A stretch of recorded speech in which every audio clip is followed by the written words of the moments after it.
Hello అండి, welcome back to all. అందరు ఎలా ఉన్నారండి? నేను చాలా బాగున్నాను. మీరు కూడా బాగుండాలని కోరుకుంటున్నాను. వాళ్ళ వీడియో వచ్చేసి దుర్గా భవానీ నగునూరు అమ్మవారి అలంకరణ ఆషాఢ మాసం శాకాంబర ఉత్సవాలలో భాగంగా అమ్మవారి ఈరోజు అలంకరణ వచ్చేసి నిమ్మకాయలు అండి. నిమ్మకాయ మాలలో అమ్మవారు చాలా అందంగా ఉన్నారండి. చూడండి, కంటిన్యూ.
హారతి ఎలా అనిపించింది? అమ్మవారి హారతి చాలా బాగున్నారు కదా అమ్మవారి అలంకరణలో, నిమ్మకాయల అలంకరణలో.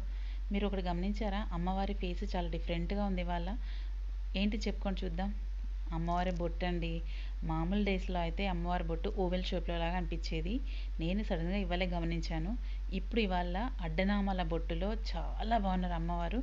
గౌరీదేవిలా, అంటే మన శివయ్య అడ్డనామాల్లో కనిపిస్తూ ఉంటాడు కదా, ఇప్పుడు నిజంగా గౌరీదేవిలా కనిపిస్తున్నారండి నా కళ్ళకి. నిజంగా చాలా బాగా అనిపించిందండి అమ్మవారిని చూస్తుంటే. ఓ పక్క సంతోషంతో కళ్ళకి నీళ్ళు వస్తున్నాయి, అంత అందంగా ఉన్నారు. అమ్మవారికి నిమ్మకాయ అలంకరణ చాలా ఇష్టమండి. అంటే ఎవరికైనా కానీ మనకి ఇష్టం వచ్చిన బట్టలు వేసుకుంటే ఎంత హ్యాపీగా ఉంటుందండి. నాకు తెలిసి ఇన్ని రోజుల్లో లేని కళ నాకు ఇవాళ అనిపించిందండి అమ్మవారి ఫేస్లో. అంటే అన్నీ బాగున్నాయి, బట్ ఇందులో సంథింగ్ అద్భుతంగా ఉందండి అమ్మవారు. నాకైతే అలా అనిపించిందండి. మీకు ఎలా అనిపించిందో కూడా నాకు కామెంట్ పెట్టండి ప్లీజ్. ఇంకో విషయం అండి, అమ్మవారిని ఇన్ని కూరగాయల్లో చూడడం కూడా ఒక అదృష్టం అండి. ఆ అదృష్టం చేసుకున్నందుకు పెట్టి పుట్టాలండి మనం. నిజంగా చాలా బాగా అనిపిస్తుందండి అమ్మవారి అలంకరణ. మీకు ఎలా ఉందండి? సో ఇదండి ఇవాళ వీడియో. చూసి like, share, comment and subscribe my channel. Bell icon press చేయండి ఫర్దర్ నోటిఫికేషన్స్ కోసం. థ్యాంక్స్ అండి. Thanks for watching.